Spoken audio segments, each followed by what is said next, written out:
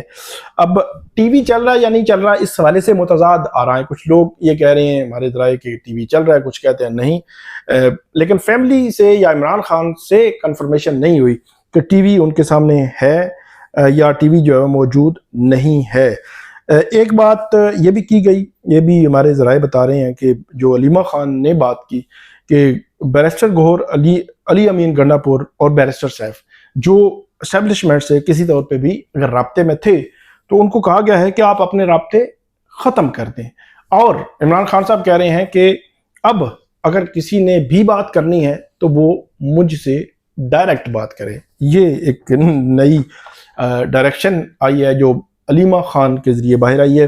دوسری جو بڑی خبر ہے وہ یہ ہے کہ عمران خان صاحب نے یہ کہا ہے کہ جو پاکستان اور سعودی عرب کے درمیان ایک ڈیفنس کے حوالے سے جو دفاعی معاہدہ آپ اس کو کہیں وہ ہوا ہے، اس کو انہوں نے خوشائند قرار دیا ہے. اور یہ کہا ہے کہ ہمارے دور میں بھی جب پی ٹی آئی کا دور تھا تو اس وقت بھی جو سعودی عرب کی بات چیت چل رہی تھی اور انہوں نے کہا کہ جو 2 مقدس جگہیں ہیں وہاں پہ حرمین شریفین مکہ اور مدینہ، وہ دونوں ہمارے لیے بھی جو وہ مقدس ہیں. اور اس حوالے سے جو معاہدہ ہوا ہے انہوں نے اس کو خوشائند قرار دیا ہے. جو حکومت پاکستان اور سعودی عرب کے درمیان جو معاہدہ ہوا ہے، یہ آج کی جو اڈیالہ جیل کے اندر کی جو کاروائی ہے اس کے حوالے سے اپڈیٹ تھیں. کیس اپنے اختتام کو پہنچ رہا ہے. ممکنہ طور پر جو ٹرینڈ ہے ٹرینڈ توشہ خانہ فوجداری کیس، پھر توشہ خانہ 1، پھر اب 2، اور اس کے علاوہ 190 ملین پاؤنڈ کیس، عدت کیس، سائفر کیس، 6 ٹرائل تو ہو چکے ہیں.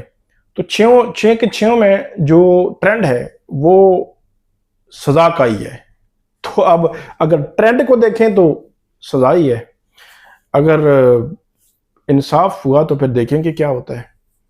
بہرحال آپ کو مزید اپڈیٹ کرتے رہیں گے، ہمیں فیڈ بیک دیجیے گا. اللہ حافظ.